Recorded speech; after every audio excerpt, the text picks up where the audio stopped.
कर दे इसे चेंज ना, चेंज करके तुरंत अभी डाल दे। और अगर उसमें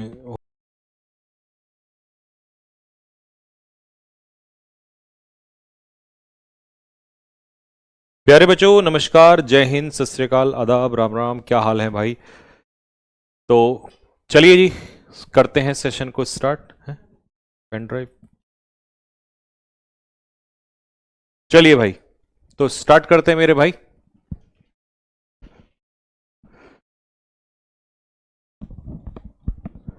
भैया अब सिर्फ थोड़ा क्लोज टेस्ट में दिक्कत होती है, बाकी धीरे धीरे बनने लगा है।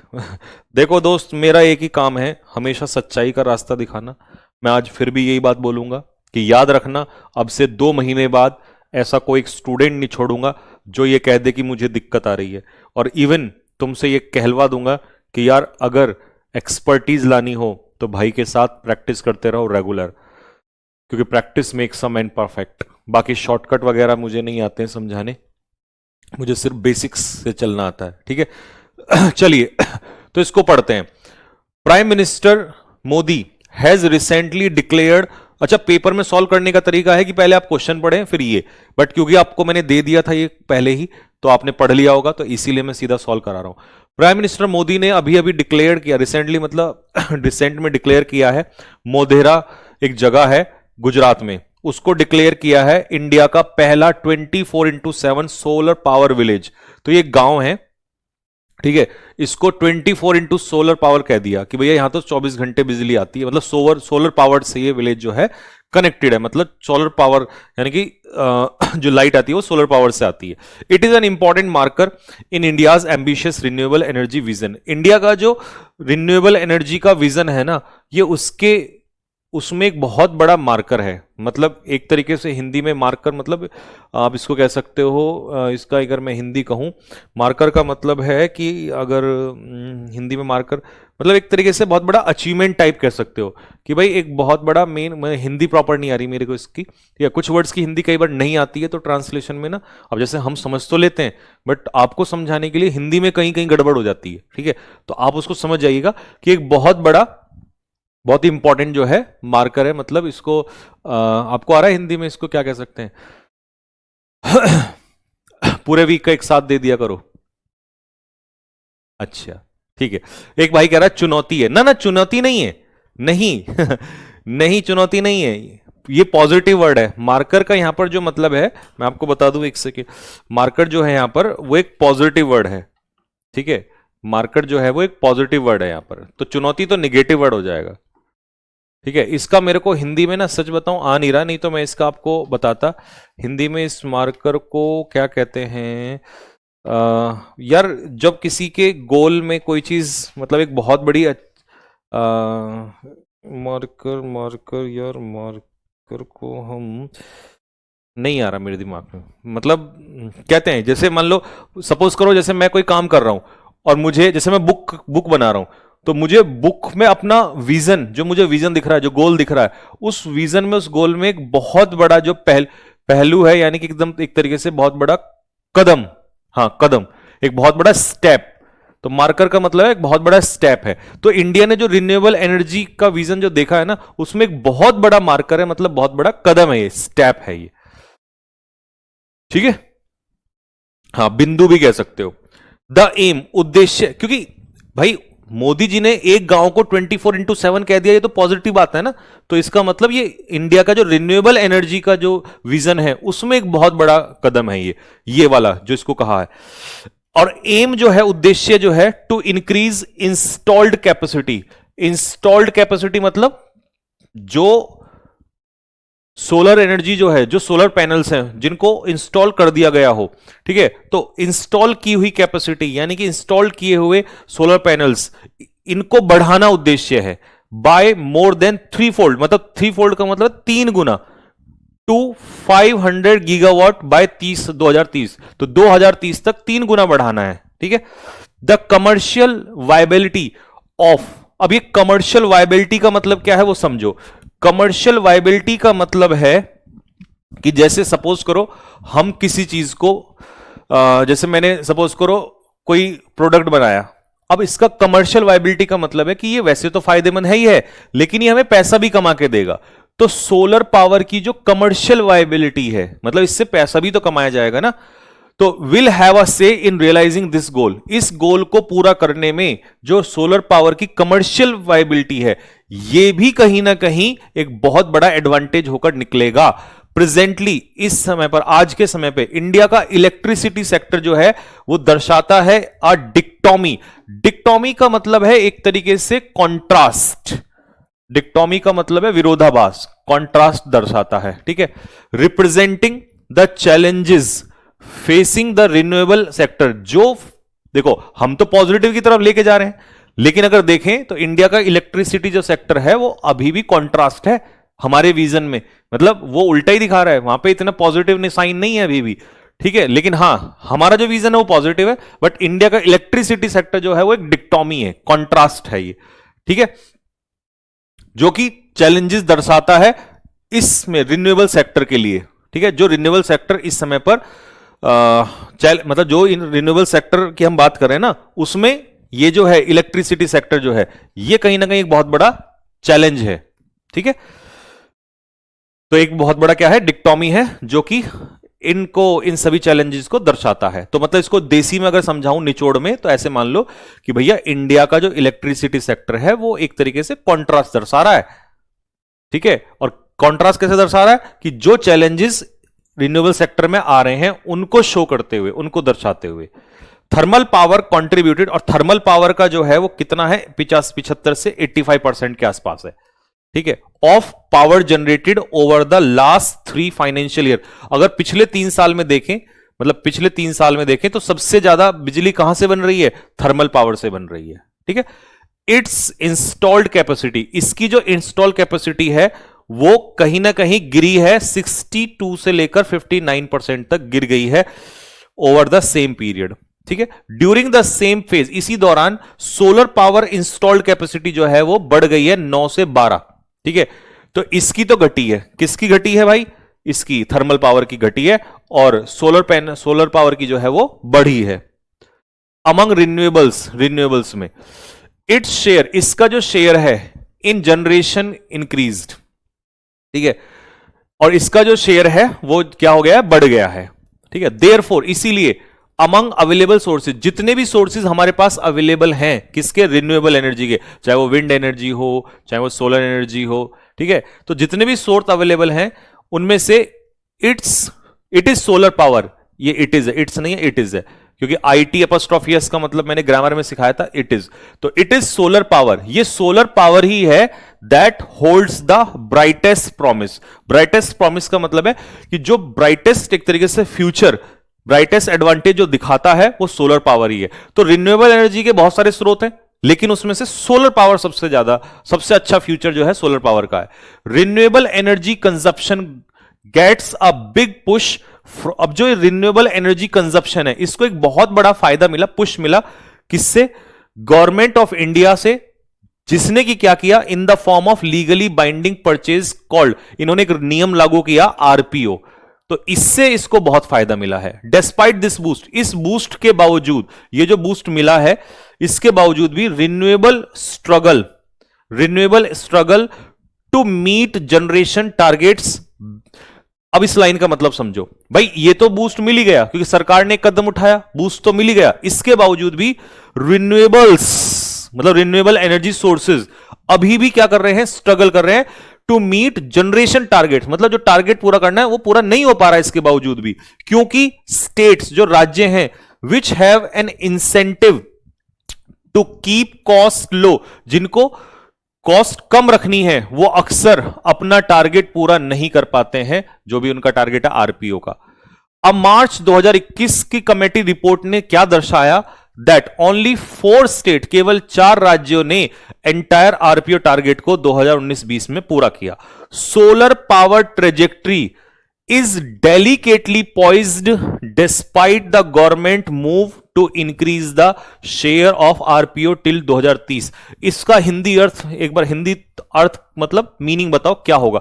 ये वाला जो है सोलर पावर ट्रेजेक्ट्री जो है वो डेलिकेटली पॉइज्ड है। कैसे पॉइज्ड है, इज, एक सेकेंड,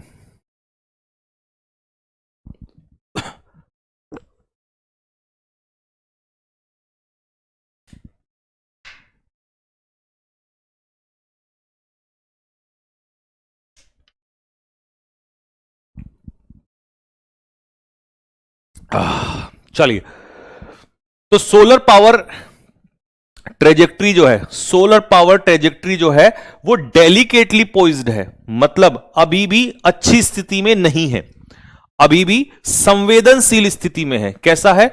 संवेदनशील, संवेदनशील स्थिति में है। ठीक है जी।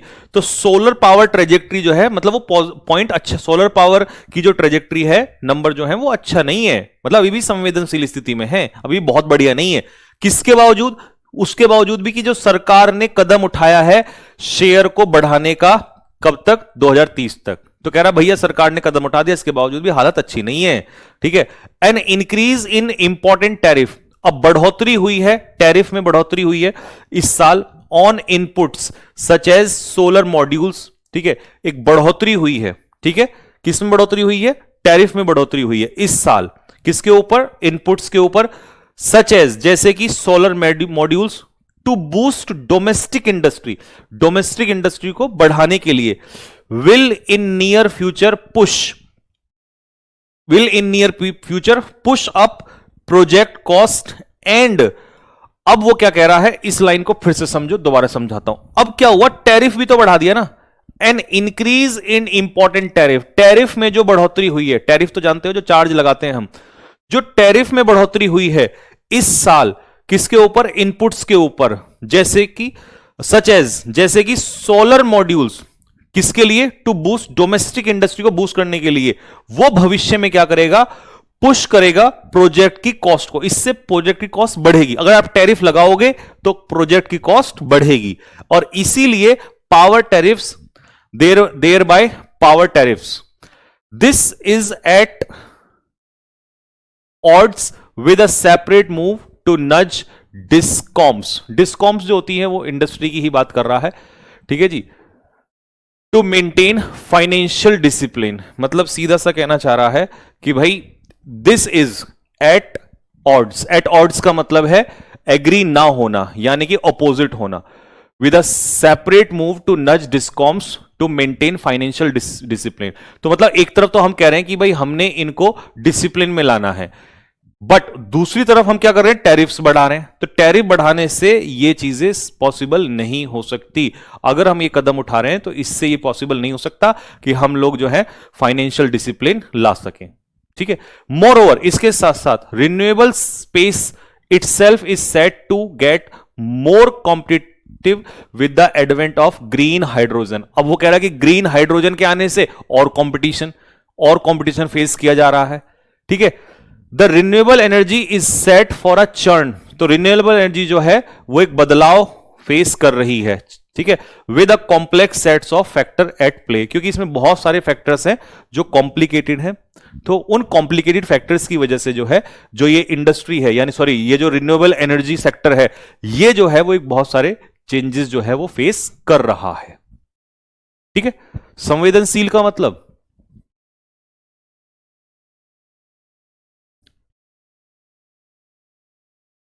संवेदनशील, अब यार संवेदनशील को तो मैं हिंदी में क्या बताऊं, ये थोड़ा सा हिंदी की वजह से कॉम्प्लिकेटेड हो जाता है। कभी कभी हिंदी की वजह से ना मैं प्रॉपर नहीं बता पाता हूं। इंग्लिश में तो डायरेक्ट इंग्लिश टू इंग्लिश तो ठीक है। ठीक है। तो ऐसा कई बार होता है कि भाई इंग्लिश में समझाने, मतलब इंग्लिश टू इंग्लिश समझाऊंगा फिर समझ नहीं आएगा, बट हिंदी के कई वर्ड मुझे भी खुद नहीं आते, तो मुझे थोड़ा सा सोचना पड़ता है भी क्या हो सकता है। अब जैसे आपने कहा संवेदनशील, मतलब डेलिकेटली पॉइज्ड का मतलब, अब इसको मैं क्या बताऊं? संवेदनशील का मतलब है नॉट इन गुड कंडीशन। ठीक है। नॉट इन गुड कंडीशन, आप ये कह दो। वल्नरेबल कह सकते हो, वल्नरेबल, वल्नरेबल या नॉट इन गुड कंडीशन। ठीक है, ये कह रहा है। ठीक है, नॉट इन गुड कंडीशन या वल्नरेबल या सेंसिटिव। ये थोड़ा सा लेंदी था। हाँ, लेंदी होने से कोई फर्क नहीं पड़ता। बेसिक देखो, अगर मैं पेपर में जैसे मैं होता है ना, सपोज करो, मतलब आपको भी वहां कैसे पढ़ना है। अब मुझे तो एक एक, क्योंकि सेंटेंस के एक एक वर्ड का मीन, अब मान लो मार्कर है, मुझे बताना पड़ेगा, बट मुझे तो खुद समझ में आ गया कि भाई ये एक इंपॉर्टेंट पॉइंट है। अब मैं मार्कर का मीनिंग बताऊं तो उसमें टाइम लगता है यहां पर, तो तुम्हें समझाने में मुझे थोड़ा सा चेंज करना पड़ता है, फिर बताना पड़ता है, फिर कंक्लूजन बताना पड़ता है। लेकिन अगर जैसे खुद से आप सॉल्व करोगे ना इसको, तो आपको बताना नहीं, आपको खुद समझ में आ जाएगा कि भाई इंपॉर्टेंट मार्कर है, मतलब इंपॉर्टेंट पॉइंट है। ठीक है। इंडिया के एम्बिशियस पता ही है गोल है तो इसलिए जब हम ट्रांसलेट करते हैं, मतलब मैं ट्रांसलेट करता हूं, तो उसमें एक अलग पॉइंट होता है, बट जब हम खुद से पढ़ रहे होते हैं अपने लिए तो वो एक अलग पॉइंट होता है, ठीक है। और दूसरा, हिंदी में ठीक ठाक बताना पड़ता है, तो इसलिए ज्यादा। इंग्लिश टू इंग्लिश बताऊंगा तो कोई दिक्कत नहीं। लो जी, मोस्ट एप्रोप्रिएट टाइटल बता दो जल्दी से। मैं हट गया सामने से, फटाफट मुझे टाइटल बता दो, क्या टाइटल आप इसका रखोगे। अब तो पूरा मैंने पढ़ा दिया आपको, क्या टाइटल होने वाला है इसका। पैसेज को पढ़ने में, पढ़कर समझने में टाइम लगता है, कोई बात नहीं, तो सीधी सी बात है यार, इसमें और क्या ही है। Renewable energy moving forward, conclusion सीधा आ ही गया इसका। रिन्यूएबल एनर्जी की बात हो रही है, उसको आगे बढ़ाना। Correct full form of RPO, RPO की फुल फॉर्म क्या है, ये तो बहुत आसान है, रिन्यूएबल परचेज ऑब्लिगेशन, ठीक है। यानी कि जो हमारी रिन्यूएबल एनर्जी है उसको परचेज करने में जो ऑब्लिगेशंस होते हैं उसको आरपीओ कहते हैं। Next, how many states met the RPO target, बताओ। अब पैसेज लंबा था, लेकिन अगर देखा जाए तो क्वेश्चन तो इजी है। कभी कभी पैसेज लंबा होता है, क्वेश्चन इजी होते हैं, कभी कभी पैसेज छोटा होता है, क्वेश्चन बहुत टफ होते हैं। Identify the structure of the passage, passage का स्ट्रक्चर बताना है आपको कि पैसेज का स्ट्रक्चर कैसा है, बताओ। क्या इसमें कोई बहस की गई है, नहीं, ठीक है। इसमें तो क्या कोई एब्स्ट्रैक्ट है, मतलब एब्स्ट्रैक्ट का मतलब है नॉट क्लियर, यानी कोई कंक्रीट वो नहीं। एब्स्ट्रैक्ट का मतलब होता है जो चीज रियल में ना हो, दैट इज कॉल्ड एब्स्ट्रैक्ट, ठीक है। एब्स्ट्रैक्ट आइडिया भी हम उसी को कहते हैं, ठीक है। कोई कंक्रीट वो ना हो, टॉप पॉइंट ना हो, ये भी हट जाएगा। क्या कोई नैरेटिव सेट किया गया है किसी के प्रति या किसी चीज के प्रति, नहीं। ये फैक्चुअल बेस है, इसमें तो फैक्ट्स बताए गए हैं, जो चीज एक्चुअल में है वही पूरा थ्योरी उसके बारे में दी गई है, तो फैक्चुअल आंसर हो जाएगा। आर्ग्यूमेंटेटिव तो है ही नहीं, अगर तुम इस पे आर्ग्यूमेंटेटिव लगा रहे हो तो फिर गधे वाली बात कर रहे हो। Antonym of the word ambitious, ambitious का एंटोनियम, एम्बिशियस कौन होता है, एनर्जेटिक होता है, एंथुसियास्टिक होता है, ये सिनोनियम है, तो हमें एंटोनियम जाना था। तो अब मुझे बताओ स्कोर कितना है 5 में से। देखो पैसेज भले ही टफ लगा हो, लेकिन क्वेश्चन आसानी से निकल गए, और टफ भी नहीं था वो, एक्चुअल में क्या है थोड़ा लेंदी है, तो इस वजह से टफ लगा आपको। चलो क्लोज टेस्ट 3 का, 3 का मैं चेक कर लेता हूं। रिव्यू, अच्छा अच्छा अच्छा, sorry sorry sorry sorry sorry sorry, अरे एक सेकंड यार, एक सेकंड लग रही है, क्यों इतनी बोले रहे हो। आरपीओ, आरपीओ ये रहा ना, आरपीओ कहाँ है, ये तो इतना टफ है ही नहीं किसको गलत कर दें।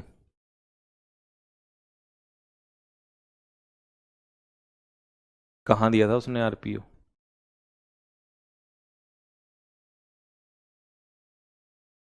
ये रहा ना, रिन्यूएबल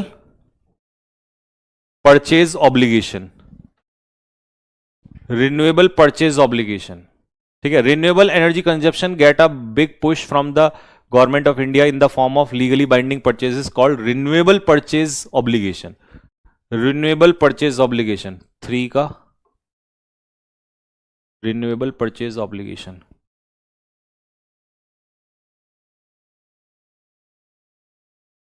रिन्यूएबल परचेज ऑब्लिगेशन, अच्छा तुम 3 कह रहे हो, ओहो। आरपीओ का टारगेट कितनों ने पूरा किया था, लो ये भी तो यहीं पे ही है, 4 स्टेट, अच्छा, ओहो, चलो चलो चलो, कोई नहीं कोई नहीं, कोई नहीं। लो तो ये तो इजी ही है, 4 स्टेट ने पूरा किया था, ठीक है। 4 स्टेट ने पूरा किया था, 3 ने नहीं 4 ने, हाँ वो मैंने 3 लगा दिया उसमें ना। चलो चलिए जी, चलिए चलिए चलिए, गर्मी हो गई, एक तो स्टूडियो में गर्मी लगती है और बाहर ठंडा लगता है, बड़ी आफत है, मौसम का भी बड़ा समझ नहीं आ रहा। चलो, द ग्लोबल ट्रांजिशन, जो ग्लोबल ट्रांजिशन है, ठीक है, टूवर्ड्स किसके प्रति, एनर्जी के प्रति, कौन सी एनर्जी के प्रति अभी देखते हैं। हैज ट्रिगर्ड, इसने ट्रिगर कर दिया है एन अनप्रेसिडेंटेड डिमांड, मतलब ऐसी डिमांड जो पहले कभी नहीं हुई, फॉर क्रिटिकल मिनरल्स, ठीक है, जो क्रिटिकल मिनरल्स हैं, ठीक है, एंडेंजर्ड मिनरल्स हैं उनके लिए। तो कौन सी एनर्जी की बात हो रही है, तो एक बार बताओ यार, क्रिटिकल मिनरल्स मतलब जो खत्म होने वाले हैं, तो उन जो खत्म होने वाले हैं इनके बदले में हमारी कौन सी एनर्जी की डिमांड होगी, तो सीधी सी बात है एग्जॉस्टिबल की तो होगी ही नहीं ना, कौन सी होगी, रिन्यूएबल एनर्जी होगी, पॉजिटिव आएगा यहां पर।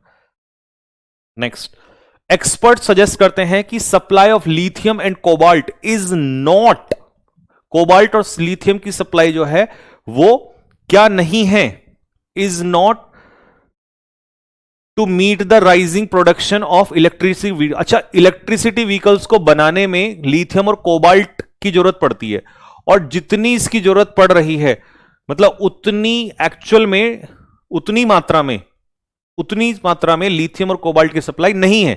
तो उतनी सप्लाई नहीं है तो is not commensurate enough. Commensurate का मतलब होता है प्रोपोर्शनेट, PROPORTIONAT, प्रोपोर्शनेट मतलब समानुपात, मतलब उतना सेम रेशो में नहीं है। ठीक है, अच्छा जी, to meet the rising production of electric vehicles, this scarcity, ये जो कमी है, has lead to, lead third form आ गई led, has led to a, अब क्योंकि कमी है तो इस वजह से मार्केट में पैसे में क्या होगा, बढ़ोतरी होगी, और बढ़ोतरी के लिए वर्ड होगा इसमें दैट इज सर्ज। सर्ज होता है बढ़ोतरी, इंक्रीज, तेजी से इंक्रीज। ठीक है, स्टेबिलिटी समानता, प्लंज गिरना, फॉल पैसे का गिरना, व्यक्ति का गिरना, ये सब गिरना ही होता है। अबेटमेंट मतलब कम होना, तो यही होगा, क्योंकि जब स्कार्सिटी है, देखिए जब भी किसी सामान की कमी होती है तो पैसे की बढ़ोतरी होती है ना।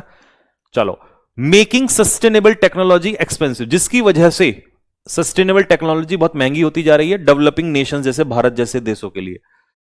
टू दिस क्राइसिस, अगर हमें इस क्राइसिस को क्या करना है, खत्म करना है, तो सरकारों को अब इन्वेस्ट करना पड़ेगा डीप सी माइनिंग में। तो क्राइसिस को खत्म करना, देखो इन दोनों का मतलब होता है बद से बदतर करना, वर्सन। तो क्राइसिस को बद से बदतर नहीं करना और इग्नोर भी नहीं करना। तो क्राइसिस को अगर हमें खत्म करना है, सॉल्व करना है, इसके दो मतलब होते हैं। सर्कमवेंट का मतलब किसी को धोखा देना, चालाकी करना भी होता है, ट्रिक करना भी, और दूसरा किसी क्राइसिस को सॉल्व करना, किसी प्रॉब्लम को, समस्या का समाधान करना। तो सरकारों को डीप सी माइनिंग में इन्वेस्ट करना पड़ेगा। दो, भले ही इन्वायरमेंटलिस्ट रिमेन, अभी भी इन्वायरमेंटलिस्ट कैसे हैं, भले ही इन्वायरमेंटलिस्ट अभी भी लॉन्ग टर्म इंपैक्ट जो इसका मैरीन इकोसिस्टम पे होगा उसको लेकर अभी भी कैसे हैं, चिंतित हैं। तो ऑब्वियसली बात है, इन्वायरमेंटलिस्ट क्या होंगे, उदासीन थोड़ी होंगे। इन्वायरमेंटलिस्ट तो इकोसिस्टम को लेकर चिंतित होते हैं, वो तो सोचते हैं इसके बारे में। तो सोचते हैं तो सीधी सी बात है एप्रीहेंसिव। एप्रीहेंसिव देखो, जोशीला, जोशीला नहीं होएगा, एंथुसियास्टिक का मतलब होता है जोशीला। तो यहां पर जोशीले का कोई सेंस नहीं है। इन्वायरमेंटलिस्ट जो है वो किसी चीज को लेकर, जो प्रॉब्लम है ना मैरीन इकोसिस्टम की, उसको लेकर चिंतित रहेंगे, कंसर्न रहेगा उनके दिमाग में। और कंसर्न को लेकर वर्ड है इसमें आपका दैट इज एप्रीहेंसिव। इंडिफरेंट, उदासीन, तो भाई इन्वायरमेंटलिस्ट अगर उदासीन हो जाएंगे तो सोच विचार कौन करेगा इसके ऊपर, तो गलत है। और कॉन्फिडेंट का कोई सेंस ही नहीं यहां पे। खत्म। स्कोर बताओ अपना क्या आएगा इसमें। अब आ जाओ जरा PQRS पे। पहले मुझे तुम अपना स्कोर बताओ जल्दी से फटाफट।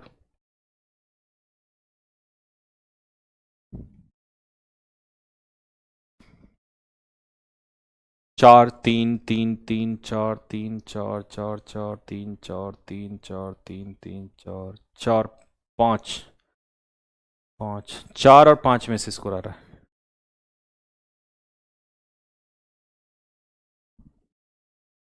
और एक चीज, एक काम करना, मेरी सलाह मानोगे तो मैं एक काम करोगे अगर बच्चों, आज मान लेना, जिसने मान लिया वो 1 महीने के बाद मुझे थैंक्स बोलेगा।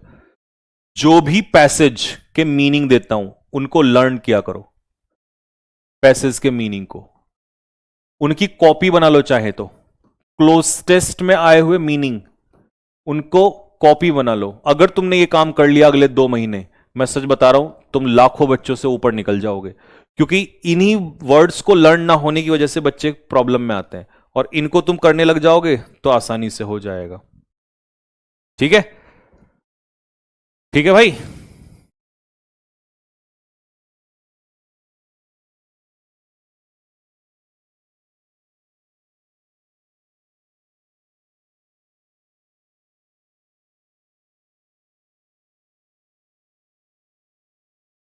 चलो अब जरा ध्यान से देखना, और कोई शॉर्टकट नहीं, शॉर्टकट रैप्टा मारूंगा, शॉर्टकट उल्टे हाथ का लगाऊंगा शॉर्टकट। दुनिया में शॉर्टकट होता तो हर बच्चा इनके लिए ना रोता। सर मैं लिखती हूं और याद भी करती हूं। बहुत बढ़िया गुड़िया, शाबाश। अब सुनो, जब आप इस S1 S6 को सॉल्व करोगे मतलब, तो एक बार इसको पढ़ के देख लो, और फिर कहीं ना कहीं जब थोड़ा सा डिफिकल्ट सा लगे तो समझो उसमें कोई ना कोई शॉर्टकट जरूर दिया होगा। कैसे? टू मोस्ट पीपल, ज्यादातर लोगों के लिए द टर्म टेक्नोलॉजी, जो टेक्नोलॉजी वर्ड है, ये उनको अट्रैक्ट करता है, कंज्यूर अप करता है इमेजेस ऑफ मिल्स और मशीन। टेक्नोलॉजी का मतलब उन्हें सिर्फ और सिर्फ इमेज, सॉरी मील और या फिर मशीन ही समझ में आता है। ठीक है, इट इंक्लूड्स वे ये इंक्लूड करता है उन तरीकों को to make chemical reaction occurs, कि केमिकल रिएक्शंस कैसे होती हैं, वे टू ब्रीड फिश, ठीक है, मछलियां कैसे ब्रीड करती हैं, प्लांट फॉरेस्ट, और टीच हिस्ट्री, ये सब कुछ इसके अंदर आता है। अब किसके अंदर आता है वो बात की बात है। क्लासिक सिंबल ऑफ टेक्नोलॉजी का क्लासिक सिंबल जो है इज स्टिल, अभी भी, the assembly line created by the Henry Ford, जो इतने सेंचुरी पहले, उसने हाफ अ सेंचुरी पहले बनाया था। Classic symbol of technology, technology का क्लासिक सिंबल जो है वो इज स्टिल, अभी भी क्या है, असेंबली लाइन है। ठीक है, क्लासिक सिंबल जो है असेंबली लाइन है। फिर इसके बाद देखो, the invention of horse collar, horse collar की जो इन्वेंशन है मिडिल एज में, उसकी वजह से बदलाव आए एग्रीकल्चर मेथड्स में, and was such a technological advance, और वो एक टेक्नोलॉजिकल एडवांस था। मोरओवर, इसके साथ साथ टेक्नोलॉजी इंक्लूड्स टेक्निक्स, टेक्नोलॉजी में टेक्निक्स आती हैं एज वेल एज मशीनें भी आती हैं, जो मे और may not be necessary to apply them, उनको अप्लाई करने के लिए हो सकती हैं। ठीक है, दिस सिंबल, अब जैसे यहां पर आए ना तो उसने कहा दिस सिंबल, आप मुझे बताओ सिंबल का जिक्र किस में था, यहां पर था, the classic symbol of technology, ये हो गया क्लासिक सिंबल। अब सिंबल का कहीं जिक्र नहीं है तो दिस सिंबल, इसका मतलब पी के बाद एस आएगा। कंफर्म है कि पी के बाद एस आएगा। अब पी के बाद एस मुझे बताओ कौन से ऑप्शन में है, यहां पी के बाद एस नहीं है, यहां पी के बाद एस नहीं है, यहां पी के बाद एस नहीं है, तो मेरे भाई बी इसका सही उत्तर हो जाए। किस किसने जल्दी बताओ फटाफट, किस किसने यही आंसर लगाया है, और जिसका सही हुआ हो दिल मारो मेरे भाई फेंक के, क्योंकि ये अगर तुम्हारा सही हुआ है तो मेरे दोस्त वास्तव में धीरे धीरे तुम पकड़ने लग जाओगे चीजों को।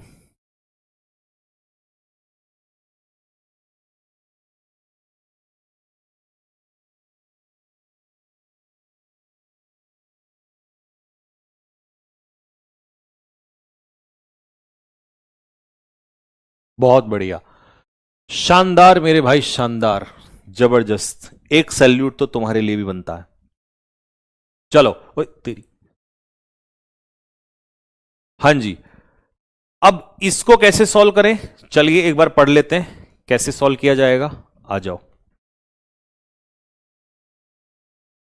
अ कॉमन डिजीज, एक कॉमन बीमारी है आंख की, जिसका नाम है कंजंक्टिविटीज, जिसको पिंक आई भी कहते हैं। ठीक है, विच ऑफन अकर्स, जो कि स्कूल वाले बच्चों में होता है। ठीक है, स्कूल चिल्ड्रन, छोटी एज में ही होता है। स्टूडेंट विद दिस कंडीशन, जिन लोगों में ये कंडीशन होती है, शुड बी सेंट टू, उन्हें डॉक्टर को भेजना चाहिए। ये तो लास्ट में है कंक्लूजन। अब आ जाओ, सबसे पहले सोचने वाली बात यह है दोस्तों इसके अंदर कि भाई देखो, उसने कहा यहां पर अगर मैं पी से देखूं, दिस डिजीज, ये जो बीमारी है ये फैलती है तेजी से स्कूल चिल्ड्रन में। ठीक है, अब white discharge also appear, white discharge भी आता है। अब वाइट डिस्चार्ज ऑल्सो अपियर्स, चलो जी ऑल्सो, इसका मतलब इससे पहले कुछ और आ रहा है। ठीक है, वन और both eye ball turns quite red and have a feeling of irritation. ठीक है, एक या दोनों जो आई बॉल है वो लाल हो जाते हैं और इरिटेशन होने लगती है। दिस डिस्चार्ज, ये जो डिस्चार्ज है ये एक क्रस्ट बना लेता है। क्या बना लेता है? ये डिस्चार्ज जो है एक तरीके से क्रस्ट बना लेता है। ठीक है, एक बात तो कंफर्म है दोस्तों, क्या कंफर्म है? देखो, कंफर्म यह है कि यहां पर है अ वाइट डिस्चार्ज और यहां पर है दिस डिस्चार्ज, तो क्यू के बाद एस का आना कंफर्म है। अब क्यू के बाद एस, ये तो ओ बना रखा है, क्यू होगा ये, क्यू क्यू। ठीक है, अब आ जाओ, एस के बाद क्यू है जबकि हमें क्यू के बाद एस आना है, गलत है। एस के बाद क्यू है जबकि क्यू के बाद एस आना है, गलत है। क्यू के बाद एस, ये सही है, क्यू के बाद एस सही। अब दोनों सही हो सकते हैं, या तो ये या ये। ठीक है, और लास्ट में पी आएगा, ये भी कंफर्म हो गया इन दोनों से कि भाई पी आएगा, तो अब इसको तो छोड़ दो, ये तो इसके बाद आ जाएगा। ठीक है, अब आर से स्टार्ट करोगे या क्यू से, देखने वाली बात ये है, देखो यहां पर उसने कहा कि भाई कॉमन डिजीज ये है, पिंक आई कहते हैं जिसको हम लोग, कंजक्टिविटीज कहते हैं, जो अक्सर स्कूल बच्चों में होती है। अब इसमें होता क्या है, इसमें एक या दोनों आई बॉल जो है लाल हो जाती है और इरिटेशन होने लगती है। ठीक है, एक या दोनों। देखो अगर तुमने क्यू के बाद एस लगा दिया तो फिर आर उसके बाद नहीं आएगा। ठीक है, तो पहले क्या हुआ कि एक बीमारी होती है, उसमें एक आंख या दोनों आंख लाल और इरिटेशन होने लगती है। अब ये तो बता दे कि प्रॉब्लम क्या है। अब इसमें और क्या होता है इसके अंदर, और इसको एक्सप्लेन किया गया है कि भाई एक व्हाइट डिस्चार्ज निकलता है, ठीक है, और ये जो डिस्चार्ज है ये क्रस्ट बना लेता है। तो इसका मतलब हमारा आर पहले आएगा, सी इसका सही उत्तर हो जाए।